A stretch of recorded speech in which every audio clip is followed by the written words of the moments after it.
एक किरात नगर में ब्राह्मण रहता था, देवराज दिख्यातो, उनका नाम था देवराज। देवराज नाम का पंडित जी था। पर वो पंडित जी की विशेषता यह था, ब्राह्मणों ज्ञान दुर्बल, ज्ञान से दुर्बल था। अर्थात जो उनके कर्तव्य बताए गए हैं ब्राह्मणों का, उस ब्राह्मणों के कर्तव्य को नहीं करता था। जो ब्राह्मण के लिए कर्म बताए गए हैं, उस ब्राह्मण के कर्म को न करके वैश्य कर्म करता था। ब्राह्मण के लिए बताया गया है, ब्राह्मणे निष्कारणो धर्मः षडंगो वेदो अध्ययो गेयस्य। ब्राह्मण के लिए बताया गया है कि निष्कारण वेदों का अध्ययन करें, शास्त्रों का अध्ययन करें, कैसे करें, स्वयं करें और लोगों को सिखाएं। इसीलिए उन्होंने, भगवान ने ज्ञान और विज्ञान उनके अंदर भर के दे दिया है, और इसके द्वारा हम उस परम सुख को प्राप्त करें। पर वो जो पंडित जी थे, वो पंडित जी इनको छोड़ दिया, और छोड़ करके दलिद्रो रस विक्रेता, रस बेचता था। अब ये वाला रस तो बेचता नहीं होगा, मुहा उहा कर रहा होगा, तभी इतनी जो नीचे स्तर गिर गया। दूसरा रस अगर फल उल का बेचता होगा तो ज्यादा उसमें आपत्ति है नहीं। रस विक्रेता था, रस बेचता था। अब वेद धर्म परांग मुखा, अब उस रस के कारण वेद से विमुख हो गए, क्योंकि व्यापार करना ये वैश्य का धर्म है। कृषि गौ रक्ष वाणिज्यम वैश्य कर्म स्वभावजम, इनका स्वाभाविक कर्म है, उसी में उनको जल्दी सफलता मिलती है। गोरक्षा करना, खेती करना, व्यापार करना, ये उनका धर्म है। तो उस धर्म का पालन करता था। चलो पालन करे, कोई बात नहीं, वो भी करे, ठीक है, देश काल परिस्थिति के अनुसार कर लिया।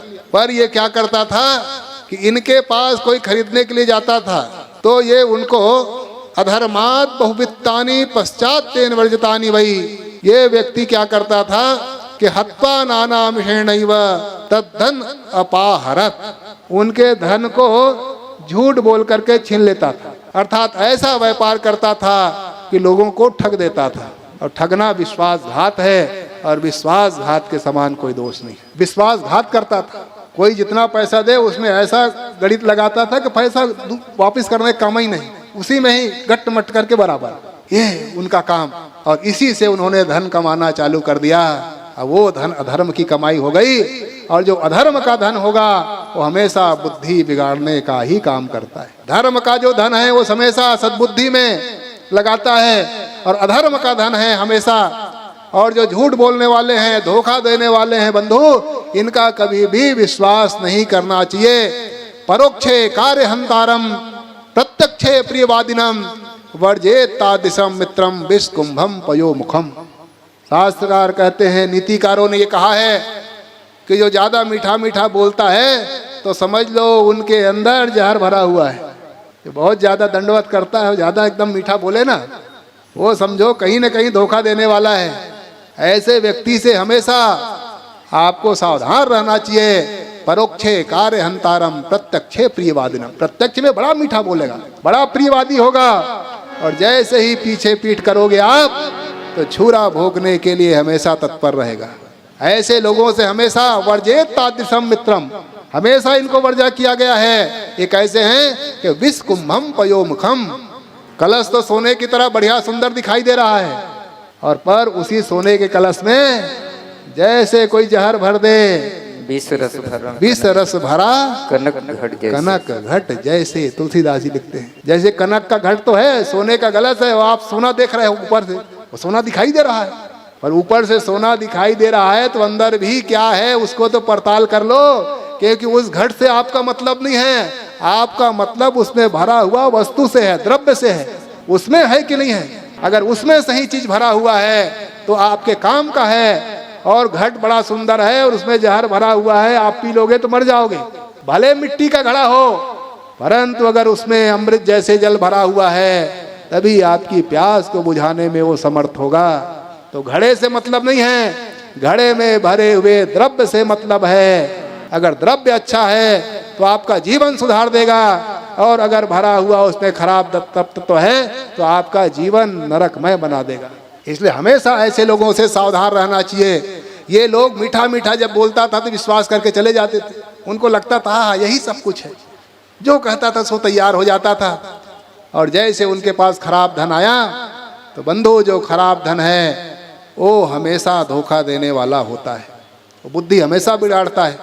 इसीलिए शास्त्रकारों ने कहा है, कुछ लोग ऐसे होते हैं जो आपके सुख और दुख से मतलब नहीं है, उनको अपना काम बनाना होता है। उनका काम बनना चाहिए। आपको सुखी हैं कि दुखी हैं उससे कोई मतलब नहीं है। 8 लोगों को शास्त्रकारों ने गिनाया है। 8 ऐसे लोग हैं जिसको आपके सुख और दुख से मतलब नहीं है। कहा कौन कौन है वो 8 लोग?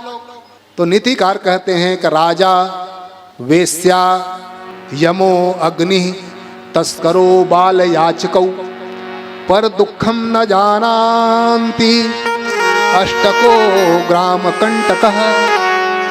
ये 8 ऐसे लोग हैं जो आपके सुख दुख से कोई मतलब नहीं है, उनको उनके स्वार्थ से मतलब है। पहला राजा, राजा जब कर लेगा तो आपको सुख दुख से मतलब नहीं, आपके पास है कि नहीं है उससे मतलब नहीं है। राजा निर्भीक होकर के काम करता है और जिस दिन वो नहीं किया उस दिन खत्म भी हो जाएगा। वेश्या, वेश्या को मतलब नहीं है आपके पास धन है कि नहीं धन है, उसको धन से मतलब है, उनको अपने स्वार्थ से मतलब है। वैसे अग्नि, अग्नि को जलाने से मतलब है। अग्नि को छुओगे तो जलोगे, वो नहीं समझेगा कि बालक है कि अनजान है कि धोखे में छुए हो, उससे कोई मतलब नहीं है। अग्नि अपना काम करके जलाएगा तो जलाएगा, आपके सुख है दुख उससे कोई मतलब नहीं उनको। तस्कर, चोर भगवान, चोर भगवान को मतलब थोड़ी है आप सुख के आपके दुख से मतलब है। आप बेटी के लिए गहने इकट्ठा किए हो, विवाह के लिए किए हो, जीवन भर का संग्रह किए हो, वो आएगा 2 मिनट में हाथ साफ करके चला जाएगा। आपके सुख से दुख से उनको कोई मतलब नहीं है। और वैसे ही बाल, बालक, बालक को मतलब ही नहीं है, उनको पता नहीं है। वो जैसे रोएगा तो आपको पूरा करना पड़ेगा, आपके पास है नहीं है कोई मतलब नहीं है उनको, वो जानता भी नहीं है। और याचक जो मांगने वाले हैं, वो मांगने वालों को भी कोई मतलब नहीं है। ये पर दुखम न जानते, दूसरे के दुख नहीं जानते। और 8वां गिनाया ग्राम कंटक, ग्राम कंटक। कुछ लोग ऐसे होते हैं जो गांव के कंटक होते हैं, वो जीवन भर लड़ाते हैं लोगों को आपस में, वो लड़ाने में उनको आनंद आता है। आपके यहाँ सुख है दुख है उससे कोई मतलब नहीं, वो 2 को लड़ा के ही वो आनंद लेता है।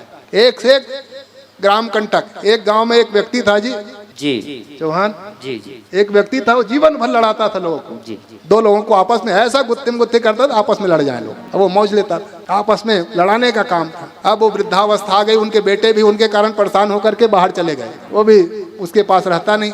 अंतिम समय आ गया, उनको लगने लगा कि अब मैं नहीं जीने वाला, अब मैं कुछ दिन में मर जाऊंगा।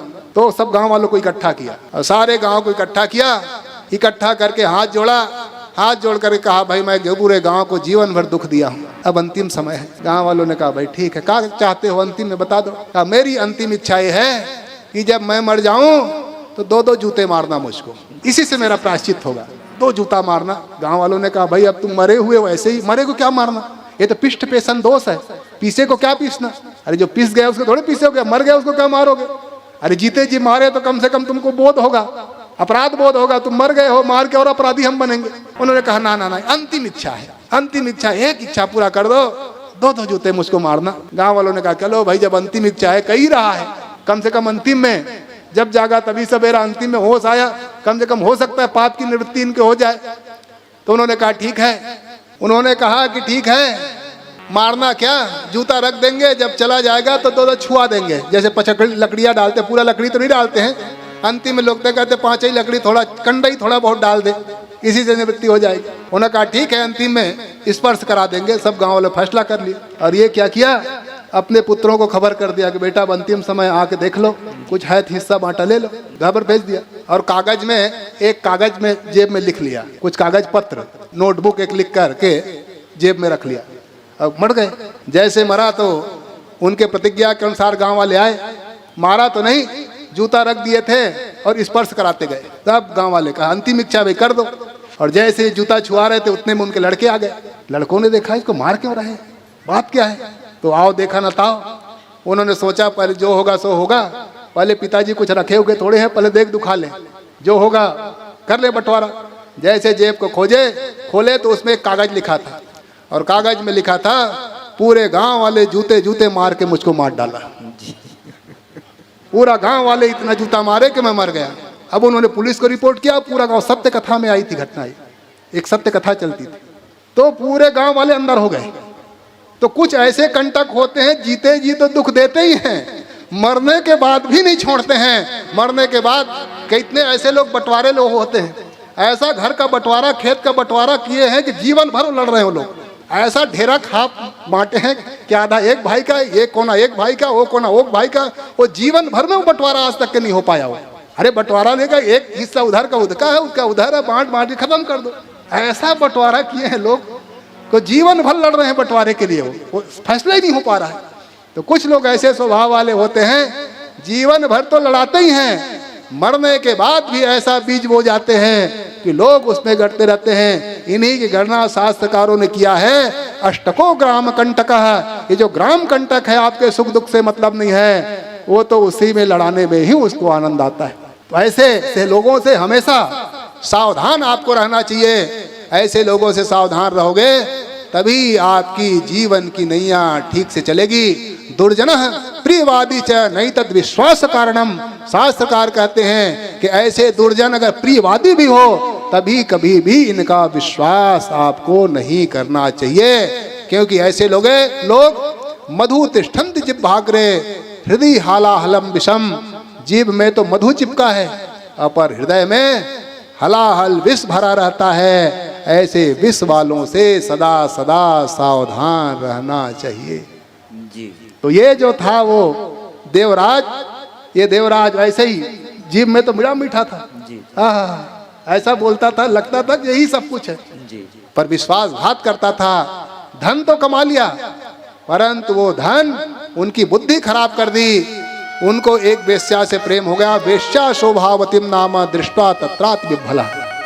और उस धन के कारण शराब पीने लगा, जुआ खेलने लगा, वेश्यावृत्ति में मन लग गया। और एक वेश्या थी शोभावती नाम की, उस वेश्या को घर ला लिया। और जैसे वो वेश्या घर आई, वेश्या ने कहा भाई ऐसा है, हम तो आपके घर आ जाएंगे, पर हम आपके घर रह नहीं सकते। क्यों नहीं रह सकते? कि हम आपके घर में तब रहेंगे जब आप अपने माता पिता को घर से बाहर निकाल दो। ये वही दुष्टा होती हैं जो आते ही पहले माता पिता को अलग कर देती हैं। जबकि हमारे यहाँ कहा गया है कि जिन्होंने माता पिता को प्रसन्न कर लिया, उन्होंने दुनिया के सारे देवताओं को प्रसन्न कर लिया। और जिन्होंने माता पिता को प्रसन्न नहीं कर पाया, वो दुनिया के कुछ भी पूजन पाठ या यज्ञादि जाप पूजन पाठ कुछ भी करो, कोई फल की प्राप्ति होने वाली नहीं है। उसको कोई फल नहीं मिलेगा, उल्टा पाप लगेगा। इसलिए माता पिता केवल जन्मदात्री नहीं, हमारे यहाँ 5 माता बताया गया है जी। बंधु, जैसे जन्मदात्री माता होती है वैसे सासू भी माता होती है। इसीलिए उनके साथ हमारा संबंध हो जाता है जिस दिन विवाह होता है। तो केवल माता पिता ही नहीं, सास ससुर जैसे विवाह होता है तो विवाह होते ही सास ससुर उनके माता पिता हो जाते हैं। तो उनकी जो सेवा करता है, वो सेवा करने वाले को वही फल की प्राप्ति होती है। और उनके सास ससुर किसी बहू के कारण अगर नाराज हो गए, उनके आंखों से अश्रु की धारा अगर बहती है, तो उनका जीवन भर का किया हुआ पुण्य उसी समय समाप्त हो जाएगा, उसको कोई नहीं रोक सकता। इसीलिए चाहिए कि जैसे माता पिता की आज्ञा पालन करते हैं, वैसे ही सास ससुर की आज्ञा का पालन करके उसकी सेवा करें। अब डायन सास हो तो अलग बात है नहीं, सास भी थोड़ा कम थोड़ी है। जेकर नाम सास नहीं, वो भी ऐसा नहीं है कि सभी एकदम ठीक ठाक हो। कभी कभी ऐसे रहते हैं। हमारे गुरुजी एक कथा सुनाते थे। एक सास थी जी। हमारे गुरुजी बहुत कथा सुनाते थे इनकी। कहते थे एक सास थी, तो एक भिक्षुक आया मांगने के लिए। और जैसे भिक्षुक आया, वो कभी किसी को दान उन देती नहीं थी, भगा देती थी। वो जो आया उसको भग यहाँ से, कभी ना दे कभी किसी को। तो बहू आके वही सीख गई थी। तो सास कहीं बाहर गई थी, एक भिक्षुक आया उनके यहाँ मांगने के लिए, कहा भवत भिक्षाम दे, भिक्षा दीजिए। वो बहू निकल के आई, बहू का भाग यहाँ से, यहाँ कुछ नहीं मिलेगा। तो भगा दिया उन्होंने, क्योंकि सास ऐसी करती थी। और जैसे वो भिक्षुक चला गया तो उधर से सासू आ रही थी। सास ने पूछा, क्यों जी उस घर में गए थे मांगने के लिए? कहा गए तो थे, परंतु इतनी दुष्ट बहू है कि उन्होंने डांट के भगा दिया। अच्छा उन्होंने भगा दिया, चल मेरे साथ। आई, आकर के बैठा दी, अंदर चली गई। वो भिक्षुक की प्रतीक्षा करता रहा कि अब निकल के आएगी, हो सकता बहू तो भगा दी, माता राम कुछ देगी कुछ देगी। घंटों बीत गया, निकल के नहीं आई। आवाज लगा, अरे मैया, अरे कुछ तो दे दे। कम इतने में तो पूरा गांव हो गया होता, इतने समय से बैठा कर रखी हो, क्या दो दोगी, कुछ तो दो। तो निकल के आई और निकल के कहा चल भाग यहाँ से, यहाँ आया मांगने के लिए। उन्होंने कहा ये तो पहले तेरी बहू कह चुकी थी। भाई जो तेरी बहू पहले कही दी थी उसी को तुम अभी कह रही हो। कहे अधिकार बहू को किसने दिया है, ये डांटने का अधिकार भी मुझको है क्योंकि मैं सास होती हूँ, ये बहू को कोई अधिकार नहीं है। तो ऐसे जो सास है जो सारे अधिकार अभी भी टेटी में बांध के रखे हुए हैं। घी भी एक चम्मच निकालेगी, चावल भी निकालेगी तो नाप के देगी। तो ऐसे में ही लड़ाई झगड़ा होता है। लड़ाई झगड़ा इसीलिए 80% हो रहे हैं सास बहू के बंधु, क्योंकि सास अभी तक के बहू को बेटी स्वीकार नहीं कर पाई है और बेटी अभी तक के अपने सास को मां स्वीकार नहीं कर पाई है। और जिस दिन ये स्वीकार कर ली, बहू ये समझ जाए कि मेरी सासू माँ है, मेरी माँ ने कितने बार डांटा फटा है, अगर गलती देख करके डांट फटकार दिया तो क्या फर्क पड़ता है। जिस दिन ये बहू माँ स्वीकार कर ले और सास ये स्वीकार कर ले ये बहू बेटी है, अगर इससे कुछ गलती हो भी गई, अपने बेटी जाने कितने बार गलती की, कभी डांटा फटकारा नहीं, ये बहू भी बेटी के समान है, इन्होंने भी गलती किया, क्या फर्क पड़ता है। अगर सो के थोड़ा देरी में उठा, कोई चावल गले हो गई, नमक ज्यादा पड़ गया, अरे ठीक है हो गया, आजकल सुधर जाएगा। जिस दिन वो बहू को बेटी स्वीकार कर ले और बहू सास को मां स्वीकार कर ले तो 80% झगड़ा लड़ाई घर का बंद हो जाएगा और उसी दिन घर में नर्क बना हुआ घर स्वर्ग बन सक जाएगा। इतना ही तो नहीं कर पा रहे, इतना ही जिस दिन हो जाए उसी दिन सारा डंफान खत्म हो जाएगा। तो बंधु ऐसे जो लोग हैं, ऐसे लोग सदा दुख देने वाले होते हैं। वो बेस्याई आकर के कहने लगी जब तक के सास ससुर हैं तब तक के मैं इस घर में रह नहीं सकती, इसलिए पहला काम है इनको निकालो। अब वो बेटा ने कहा कैसे निकाल दूं, कहा पर बाहर रहूंगी मैं, आपको भी रहना हो तो बाहर हमारे साथ रहो, नहीं तो मैं चला जाऊंगा। उन्होंने कहा देवी ऐसे में कैसे काम बनेगा, तो कुछ दिन बाहर रही, उसके बाद भी उनका मन नहीं माना। उन्होंने कहा अपने माता पिता को मार करके वो धन अगर मुझको दोगे तब मैं आपका साथ दूंगी, नहीं तो दूं। और वो इतना दीवाना हो चुका था उस बेस्या में, और उन्हीं की बात वो देवराज मान गया और मान करके एकत्रिश्यावशाद रात्रौ मातरम पितरम बधुम प्रसुप्तान्य विधिर्दिष्टो धनम तेषाम तदाहरत। और एक दिन अपनी माता पिता को, अपने वधू को रात्रि में सोते हुए मार डाला और मार डाल के सारा धन लेकर के वेश्या को दे दिया। इतना अधर्म करने वाला वो देवराज था, क्योंकि वो बुद्धि तो धन ने बुद्धि बिगाड़ दी थी और वेश्या को ला के दे दिया। अब वेश्या भी समझ गई कि जो अपने माता पिता को नहीं छोड़ा वो हमको छोड़ेगा। माता पिता जिनका साथ दिया, जन्म देने वाले को जब इन्होंने नहीं छोड़ा तो एक दिन मौका आएगा तो हमको भी तो मार डालेगा ये मन में सोच करके वैसा ही व्यवहार करने लगती थी। एक साथ अपने साथ शराब पिलाए, खिलाए पिलाए, धन का हरण करने लगे। धीरे धीरे कुछ दिन होता है तो बुद्धि समय के साथ परिवर्तित हो जाता है, इनकी भी बुद्धि समझ आने लगा। जब व्यवहार उनका देखा समझ गया, करे राम राम राम, कहाँ किस कुल खानदान में मैं पैदा हुआ था और इस संसर्ग के कारण मेरी बुद्धि हो गई। क्योंकि हमारे यहाँ शास्त्रों में कहा गया है संसर्गजा दोष गुणा भवंती, संसर्ग से दोष भी आते हैं और संसर्ग से गुण भी आते हैं। और कभी कभी धोखा खाने के बाद बुद्धि खुल जाती है। बहुत लोगों की बुद्धि तो धोखा खाने के बाद खुलती है, इनकी भी बुद्धि कुछ खुल गई। धोखा जब खा गया उन्होंने सोचा अब क्या करूं, कैसा करूं। तो उसी समय उनके कुछ दोस्त थे, कुछ मित्र थे, वो प्रयागराज जा रहे थे। प्रयागराज की तीर्थ की यात्रा हो रही थी। इनसे भी कहा क्यों जी प्रयागराज चलोगे?